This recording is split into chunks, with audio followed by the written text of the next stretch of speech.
Assalamualaikum warahmatullahi wabarakatuh. Nama saya Safdian. Saya anggota Latsar CPNS Mahkamah Agung golongan 3 angkatan 9 kelompok 4 tahun 2021. Di sini saya akan memaparkan sedikit mengenai materi aneka.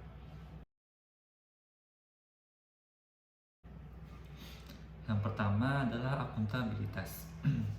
Akuntabilitas merujuk pada kewajiban setiap individu, kelompok, atau instansi untuk memenuhi tanggung jawab yang menjadi amanahnya. Amanah seorang PNS adalah menjamin terwujudnya nilai-nilai publik. Adapun nilai-nilai publik tersebut antara lain adalah yang pertama, mampu mengambil pilihan yang tepat dan benar ketika terjadi konflik kepentingan antara kepentingan publik dengan kepentingan sektor, kelompok, dan pribadi. Kemudian yang kedua, memiliki pemahaman dan kesadaran untuk menghindari dan mencegah keterlibatan PNS dalam politik praktis. Kemudian yang ketiga, memperlakukan warga negara secara sama dan adil dalam penyelenggaraan pemerintahan dan pelayanan publik. Kemudian terakhir adalah menunjukkan sikap dan perilaku yang konsisten dan dapat diandalkan sebagai penyelenggara pemerintah. Adapun aspek-aspek akuntabilitas adalah sebagai berikut. Yang pertama, akuntabilitas adalah sebuah hubungan. Hubungan yang dimaksud adalah hubungan dua pihak antara individu atau kelompok atau institusi dengan negara dan masyarakat. Kemudian yang kedua, akuntabilitas berorientasi pada hasil. Hasil yang diharapkan dari akuntabilitas adalah perilaku aparat pemerintah yang bertanggung jawab, adil, dan inovatif. Kemudian, akuntabilitas membutuhkan adanya laporan. Laporan kinerja adalah perwujudan dari akuntabilitas. Akuntabilitas memerlukan konsekuensi. Akuntabilitas adalah kewajiban. Kewajiban menunjukkan tanggung jawab dan tanggung jawab menghasilkan konsekuensi. Konsekuensi tersebut dapat berupa penghargaan atau sanksi. Kemudian akuntabilitas memperbaiki kinerja. Yang dimaksud di sini adalah tujuan utama dari akuntabilitas adalah untuk memperbaiki kinerja PNS dalam memberikan pelayanan kepada masyarakat. Jadi, PNS yang akuntabel harus memiliki indikator sebagai berikut. Yang pertama, kepemimpinan, kemudian transparansi, integritas, tanggung jawab, keadilan, kepercayaan, keseimbangan, kejelasan, dan konsistensi. Adapun contoh dari penerapan akuntabilitas adalah PNS yang tidak mengganggu, menindas, atau diskriminasi terhadap rekan atau anggota masyarakat. Nasionalisme adalah suatu sikap politik dari masyarakat suatu bangsa yang mempunyai kesamaan kebudayaan dan wilayah serta kesamaan cita-cita dan tujuan. Dengan demikian, masyarakat suatu bangsa tersebut merasakan adanya kesetiaan yang mendalam terhadap bangsa itu sendiri. Nasionalisme ialah cinta pada tanah air, ras, bahasa, atau sejarah budaya bersama. Nasionalisme ialah suatu keinginan akan kemerdekaan politik, keselamatan, dan prestis bangsa. Nasionalisme adalah dogma yang mengajarkan bahwa individu hanya hidup untuk bangsa dan bangsa demi bangsa itu sendiri. Nasionalisme pada hakikatnya adalah untuk kepentingan dan kesejahteraan bersama, karena nasionalisme menentang segala bentuk penindasan terhadap pihak lain, baik itu orang per orang, kelompok-kelompok dalam masyarakat maupun suatu bangsa. Nasionalisme tidak membeda-bedakan baik suku, agama maupun ras. Wawasan kebangsaan adalah sudut pandang atau cara memandang yang mengandung kemampuan seseorang atau kelompok orang untuk memahami keberadaan jati dirinya sebagai suatu bangsa, juga dalam memandang dirinya dan bertingkah laku sesuai dengan falsafah hidup bangsanya, baik dalam lingkungan internal maupun eksternal. Adapun aspek-aspek nasionalisme yang harus dimiliki oleh PNS adalah sebagai berikut. Yang pertama adalah religi, kerjasama, saling menghormati, konsultasi, musyawarah, adil, menghargai orang lain, dan diskusi. Adapun contoh penerapan nasionalisme adalah mengingatkan rekan kerja untuk beribadah sesuai dengan agama yang diyakininya. Menurut Azumardi Azra, etika adalah karakter atau etos individu atau kelompok berdasarkan nilai-nilai dan norma-norma luhur. Sedangkan menurut Rico Kur tahun 1990, etika adalah tujuan hidup yang baik bersama dan untuk orang lain di dalam institusi yang adil. Dengan demikian, etika lebih dipahami sebagai refleksi atas baik atau buruk benar atau salah yang harus dilakukan, atau bagaimana melakukan yang baik atau benar. Sedangkan moral mengacu pada kewajiban untuk melakukan yang baik atau apa yang seharusnya dilakukan.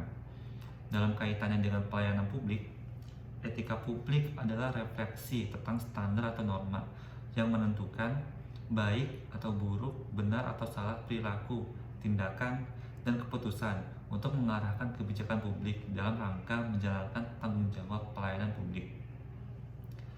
Kode etik sendiri adalah peraturan yang mengatur tingkah laku dalam suatu kelompok khusus. Sudut pandangnya hanya ditunjukkan pada hal lain prinsip dalam bentuk ketentuan-ketentuan tertulis. Adapun contoh penerapan etika publik, salah satunya adalah dengan selalu datang dan mengisi absen tepat waktu di saat masuk dan pulang kantor. Komitmen mutu merupakan pemahaman konsep mengenai efektivitas, efisiensi, inovasi, dan mutu penyelenggaraan pemerintah. Menurut Richard L. Duff, efektivitas adalah sejauh mana organisasi dapat mencapai tujuan yang ditetapkan atau berhasil mencapai apapun yang coba dikerjakan. Efektivitas organisasi berarti memberikan barang atau jasa yang dihargai oleh pelanggan. Menurut Richard L. Duff, efisiensi adalah jumlah sumber daya yang digunakan untuk mencapai tujuan organisasional. Efisiensi organisasi ditentukan oleh beberapa banyak bahan baku, uang, dan manusia yang dibutuhkan untuk menghasilkan jumlah keluaran tertentu. Efisiensi dapat dihitung sebagai jumlah sumber daya yang digunakan untuk menghasilkan barang atau jasa. Inovasi menurut Richard L. Duff adalah cara utama di mana suatu organisasi beradaptasi terhadap perubahan-perubahan di pasar, teknologi, dan persaingan. Sedangkan mutu, menurut Edward Deming, mutu apapun yang menjadi kebutuhan dan keinginan konsumen. Menurut Crosby, mutu adalah nihil, cacat, kesempurnaan, dan kesesuaian terhadap persyaratan. Dan menurut Juran, mutu adalah kesesuaian terhadap spesifikasi. Ada 5 nilai-nilai dasar orientasi mutu. Yang pertama adalah komitmen pada kepuasan customer. Yang kedua, cepat, tepat, ramah. Yang ketiga, melayani dengan hati. Yang keempat, melindungi dan mengayomi. Dan yang kelima adalah perbaikan berkelanjutan. Adapun contoh dari penerapan komitmen mutu adalah ASN sebagai penata komputer yang membuat inovasi berupa sistem informasi kearsipan untuk memudahkan organisasi dalam melakukan pencairan dokumen dan menyimpan dokumen arsip ke media yang lebih aman. Selain itu, aplikasi ini juga akan terus dilakukan perbaikan dan pengembangan ke depannya agar penggunaannya semakin efektif bagi organisasi. Korupsi berasal dari bahasa Latin corrupto dan corruptus yang berarti kerusakan atau kebobrokan. Dalam bahasa Yunani, corruption perbuatan yang tidak baik, buruk, curang, dan dapat disuap, tidak bermoral, menyimpang dari kesucian, melanggar norma-norma agama, material, mental, dan umum. Tindak pidana adalah suatu perbuatan yang diancam dengan pidana oleh undang-undang, bertentangan dengan hukum, dilakukan dengan kesalahan oleh seseorang yang mampu bertanggung jawab. Ciri-ciri korupsi adalah sebagai berikut: dilakukan oleh lebih dari satu orang, merahasiakan motif atau ada keuntungan yang diraih, berhubungan dengan kekuasaan atau kewenangan tertentu, berlindung di balik pembenaran hukum, melanggar kaedah kejujuran dan norma hukum, dan mengkhianati kepercayaan. Pencegahan korupsi dapat dilakukan melalui perbaikan sistem dan perbaikan manusia. Pencegahan korupsi melalui perbaikan sistem adalah sebagai berikut. Yang pertama, peraturan perundangan. Yang kedua, reformasi birokrasi. Yang ketiga, menegakkan etika profesi dan tata tertib lembaga. Dan yang keempat, penerapan prinsip good governance. Sedangkan pencegahan korupsi melalui perbaikan manusia adalah sebagai berikut. Yang pertama, memperbaiki moral. Yang kedua, meningkatkan kesadaran hukum. Yang ketiga, mengentaskan kemiskinan. Dan yang keempat, memilih pimpinan yang bersih, jujur, dan anti korupsi. Nilai dasar di anti korupsi adalah jujur, peduli, mandiri, disiplin, tanggung jawab, kerja keras, sederhana, berani, dan adil. Contoh dari penerapan anti korupsi adalah tidak menerima pemberian dari pihak terkait dalam bentuk uang, barang, dan sebagainya. Sekian pemaparan aneka dari saya. Untuk lebih kurangnya saya mohon maaf. Wassalamualaikum warahmatullahi wabarakatuh.